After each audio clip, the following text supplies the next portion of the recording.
The year was 2006, and four-term Republican Congressman John Sweeney was running for re-election. Congressman Sweeney was well-known, not just in his district, not just in his home state of New York. He was also a cherished friend of the George W. Bush White House. 6 years earlier, in 2000, as ballot counters in Florida had tried to figure out who had won the 2000 presidential election, it was Congressman John Sweeney of New York who played a key role in dispatching Republican operatives to Florida, to where the ballot counting was happening. And he famously ordered them to, quote, shut it down. Sweeney uttered a three-word order to his troops: shut it down. He was really the orchestrator of what became known as the Brooks Brothers riot, to shut down the ballot counting effort in favor of George W. Bush. For his efforts that year, President George W. Bush nicknamed him, his nickname for him was, forgive me, Congressman Kickass. Congressman Sweeney was also known less favorably for his junkets with lobbyists. And in the spring of that election year, he made national news for being spotted as a grown man at a frat party in Schenectady. What was he doing there? By the fall, the party was over for him. John Sweeney lost his bid for a fifth term in office. His upstate New York district had not elected a Democrat to Congress in nearly 30 years. But the Democrat they picked that year, at the time, is interesting. She was not seen as all that big of an ideological shift. Because at the time, the Democrat who replaced Congressman Sweeney that year in that district, she had conservative bona fides. She had an A rating from the NRA. She'd said she wanted to make English the official language of the United States. She opposed amnesty for undocumented immigrants. She used the phrase illegal aliens when she talked about that issue. That conservative congresswoman was Kirsten Gillibrand. Now Senator Gillibrand, who was not seen as a conservative at all. Senator Gillibrand has had a transformation. She has changed a great deal on policy in the decades since she was a card-carrying member of the Blue Dog Democrats from an upstate conservative district. After she was first appointed to the Senate in 2009 to fill Hillary Clinton's Senate seat when Hillary Clinton went on to become Secretary of State, Senator Gillibrand very quickly became not a Blue Dog upstate New Yorker anymore. She quickly became a progressive hero. She became the driving force, for example, behind efforts in the Senate to repeal Don't Ask, Don't Tell. She became a very outspoken advocate for women, starting with victims of sexual assault in the military, with an approach that caused friction with some conservatives, even in her own party. She was the first member of her caucus to call for her colleague, Senator Al Franken of Minnesota, to resign from the Senate over multiple sexual misconduct allegations against him. And again, that caused friction with some members of her own party. Senator Gillibrand's political journey has taken unexpected turns over the past 10 years. She has been on her own party's right. She has been on her own party's left. Right now, she is running for president. She is running for president as the senator who has voted against President Trump and the Trump agenda more than any other senator in the United States Senate. Why is she running? Why is she running in this field? How does she distinguish herself in this field? And what's it like to have her here on The Rachel Maddow Show? Joining us now for the interview is Senator Kirsten Gillibrand of New York. Thank you so much for coming in, Senator. My pleasure. Thank you for having me. Well, congratulations on your announcement. And thank you for not beating around the bush and being like, I'm thinking about considering talking to my family about it. You're just flat out saying I'm running. Yes. Tell me about that transformation that I was just describing there. I think a lot of people watching the show tonight certainly know your name, certainly know some stuff about you, but there has been an evolution in the perceived sort of place, your perceived place on the number line in Democratic politics. Tell me about that change. So 10 years ago, when I became Senator of New York State, I recognized I didn't know everything about the whole state. And one of the first things I did is I traveled to Brooklyn, and I met with a family who had just lost their daughter, a teenage girl who was shot with a stray bullet. And when I met Nayaja's parents and her classmates and realized the pain and suffering that they were going through, I just knew I was wrong. And I knew I had to do something to make sure that young, beautiful girl did not die in vain. So I met with the leaders of various gun reform movements in my state, a lot of moms who had lost their children. and experts and wrote a bill to end gun trafficking, because in New York State, one of our biggest problems is 90% of the weapons used in crimes come from out of state. And so I wrote that. And now I've been a leader on these issues, making sure we have universal background checks, making sure we can ban assault rifles and large magazines, making sure that we can make sure people who shouldn't have weapons never get access to them. And so with universal background checks. And so I just knew I had to do more, and I had to be a strong voice for that family and all the families who suffer from gun violence around my state and now the country. Let me ask you about immigration as well. I was struck, you were asked about some of these same dynamics, some of these same changes over the course of your career in an interview with 60 Minutes not long ago. And you essentially said that you were embarrassed about your previous position on immigration. Tell me about that. Well, I don't think it was driven from my heart. I was callous to the suffering of families who want to be with their loved ones, people who want to be reunited with their families. And I recognize, as we all do, that immigration and diversity is our strength as a country. It's always driven our economy. It's the American story. And so looking back, I really regretted that I didn't look beyond my district and talk about why this is an important part of the United States story and why it's an important part of our strength. Coming from having changed positions on issues like that, which are so emotive and which are so viscerally felt by so many people, I wonder if, I mean, obviously in a Democratic primary, you're going to have to give explanations like this, and you're going to have to talk from the heart about why you changed your mind on things like that. But I wonder if it also, having been in a different position on those issues, if it gives you a way to sort of bridge some of these divides that we've got between people who have almost a theological division. You're either pro-gun or anti-gun. You're either pro-immigrant or you're anti-immigrant. Because you've gone through that transformation yourself, does it give you a way to talk to people who might be much more conservative than you are on these issues now? Surely. And I think it all starts with listening, because you can find common ground with anybody on any issue. I work all the time in the Senate with my Republican colleagues. I just worked on trying to end sexual harassment with Ted Cruz. And so there's literally nobody in the Senate that I can't work with on something that's important to all of America and to all of our constituents. And so I do believe I can bring people together, and there are shared common values. And sometimes you have to bring people to where you are. And perhaps on these issues, I can bring people to where I am, because now I know the difference. I know why you should care. I know why you should care even if it's not in your backyard. I know why you should fight for other people as hard as you would fight for the people in your own family. And so I think I can do that. I think I can bring people together, because the country is so divided. The country has been torn apart by this president. He has brought a darkness of hate and division that I've never seen. And only light can end darkness. Only light can break through. And that's why we have to speak to our better angels, not our worst demons, and make people understand that what's made this country so strong generation after generation is each generation decides to protect more people, to make a more perfect union, to provide more rights for more people. And we are our best selves when we look to help others.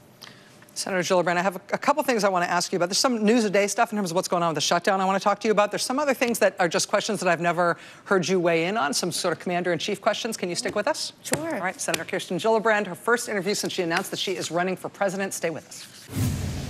We're back now with Democratic Senator Kirsten Gillibrand of New York, newly announced candidate for President of the United States. Senator, thank you again. Thank you. As I mentioned in the introduction when I brought you on, you do have a voting record in the Senate that has a distinction, a sharp distinction, which is that you appear to be the senator who has voted against the president, voted against the Trump administration more than any other. Is that deliberate? Did you set out to do that? Well, I looked at every nominee on the merits, and frankly, each nominee I looked at wasn't worthy of my vote. They either had an agenda that was so contrary to our values and what I believe in, or they just weren't plain old qualified. Betsy DeVos was not qualified. She did not have the acumen and background to help fix our public schools, which, you know, should be a right in this country, that no matter what block you grow up on, you can get a good education. I looked at each nominee. Scott Pruitt, I voted against him because I knew he would spend his time just polluting the environment, polluting the air and the water, letting polluters pollute, and having no oversight or accountability. He did exactly that. And so for each nominee, I looked at the merits and decided, is this person who's going to move our country forward and help or not? And for the most part, President Trump has really lined his cabinet with people who are absolutely uninterested in helping American people. A few nights ago, we had here on the show, in that seat where you're sitting there right now, an official who, until last year, less than a year ago, was the top counterintelligence official of the Justice Department. He ran the counterintelligence section. And he, sitting right here, described President Trump as a clear and present danger to the national security of the United States. And you've spoken out the president in very clear terms, in strong terms even tonight. You've obviously voted against him more than any other senator. Do you think about this presidency in national security terms, in terms of the president being that kind of a threat, or do you think there's something else going on in terms of why you oppose him? I do. I think his judgment is so wrong for this country. One of the first things he did was decide to step away from the Iran deal, something that the world community came together to say, let's make sure this country doesn't build nuclear weapons that could result in war. And stepping away, he steps away from the global climate accords. It could be the greatest threat to our nation's future in the next several decades, and to not be willing to stand on the world stage and have that leadership that America has always shown. The fact that he's unwilling to hold Russia accountable, that he makes excuses for Putin, he can't stand up to him in Helsinki, the fact that he wants to walk away from START treaties and nuclear treaties that keep us safer. He's literally creating so much disruption in foreign policy that he is making this country less safe. In terms of the president's involvement in the Russia scandal. Obviously, I know that you had to sort of scramble your rollout for your campaign today a little bit, because I know you had to go make sure that you were able to cast your vote on the Rusal sanctions, on the Oleg Deripaska sanctions. Yeah. I was interested that 11 Republican senators crossed over to vote with you and other Democrats on that. It wasn't enough, ultimately, to reverse the Trump administration's decision. But I wonder what you think about those Republicans crossing over. Do you see that as a sign that there might be a less partisan way forward in terms of trying to fix whatever's gone weird between the president and the Russian government? I really don't see the Republican Party standing up and doing what's right. I mean, the fact that you couldn't get enough to even pass this one measure to hold Russia accountable when President Trump wants to unwind sanctions that are absolutely necessary. I've not seen their strength and courage to stand up to the president when it matters and when it counts. And I was exceedingly disappointed that there weren't enough Republicans to actually pass this very simple measure. When you ran in your upstate New York district in 2006, you ran as an opponent of the Iraq War in a fairly conservative district. Today, we saw 4 Americans killed in Syria. I know that you have criticized this administration for acting in Syria without congressional authorization. I wonder if either today's bombing or the situation in Syria more broadly has affected your overall view about whether or not we should have troops there at all. Well, I don't believe the president has the authority to have the troops there. We don't have an AUMF to have combat operations in Syria. And I know the president will say, oh, well, they're not in combat operations, but people are dying. I think we should be drawing down our troops, not only in Afghanistan, but the remainder in Iraq and in Syria, and then give Congress the opportunity that if they believe we should be in combat missions in any of these countries, that we actually file a new authorization for the use of military force. What President Trump has done is just create disarray because he's not working in combination with our allies and making a plan for how we're going to create more stability in the region. Because he's unwilling to hold Russia accountable, because he's unwilling to even engage in Middle East peace in a process that can make sense, we have massive instability. And the world community is looking at us, where is America? And so one of the reasons why I'm running for president is because I want to restore that leadership in the world. We have to restore the integrity. We have to restore the stability. We have to make sure that America continues to be that beacon of light and hope for the world. And I'm running because we need to fight for each other's kids as hard as we fight for our own, and I will do that. And I truly believe that if you believe that, then you'll fight for health care as a right and not a privilege. You'll actually care about public schools and want to help kids no matter what block they grow up on. And you're going to actually want to reward work again in this country. We haven't looked at workers and rewarded work with national paid leave or equal pay or affordable daycare, all the things that would make it easier for workers to excel. And to get any of that done, you've got to take on the corruption in Washington, because there are so many systems of power in place today that make it impossible to do what's right. Bills are written in the dead of night by lobbyists. Bills are written by the special interests. There's so much corruption. There's so much money and greed.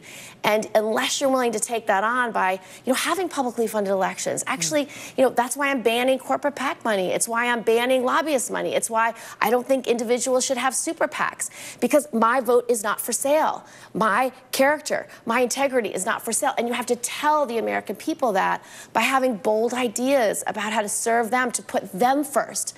And so that's what this election's about. That's why I'm running. And I know that I have the compassion, I have the courage, and I believe that I have the fearless determination to do the things it will take to restore this leadership in the world that President Trump has just walked away from. It is a moment for all of us, Rachel, to be called to do whatever it takes to make a difference in this country. And I feel called to run this race, to show the strength of America, to show what's possible in America. That is our story. That is the American story. We never give up. We try to help others. We believe in the golden rule. And that's what President Trump has destroyed. Senator Kirsten Gillibrand of New York, running for president, here to talk to us about it very early on in this rollout of this campaign. Thank you for making time. Thank you. Oh, you're welcome. I hope over the course of this campaign you'll keep us apprised. Thank you so much. All right, Thank you, Rachel. We'll be right back. Stay with us. Hi, everyone. My name's Mike. I'm the creator of Mox News. And for the last 15 years, I have been telling you that as long as I have the support of the community that I serve, Mox News will post videos forever. And that's the truth. As long as I have your support, no one could ever make me stop. Unfortunately, currently, less than 1/1% of Mox News viewers ever donate, tip, or contribute anything back. Again, let me make that really clear. Much less than 1/1% ever give anything back. And to those of you who have donated to Mox News, I want to thank you so much, because it's because of your generosity that we have been able to bring attention to important videos that millions and millions of eyes would have never seen. And I think that that's an amazing thing that we've been able to make happen together. And I can't thank you enough for helping me make that happen. So it's not too late. If you'd like to see Mox News covering the 2020 presidential election, if you can't imagine the 2020 presidential election without Mox News, please, there's still time. You can make a difference. It's easy to make a contribution, donation, or tip. You can go to moxnews.com, or in the text body of this video, there are clickable links to the Patreon page or to the PayPal page. And again, it should take less than 2 minutes to make a donation, and your donation can make a big difference. So I thank you all. Stay cool. One of these days this war is going to end, and it would be awesome if Mox News could be there to celebrate that day with you.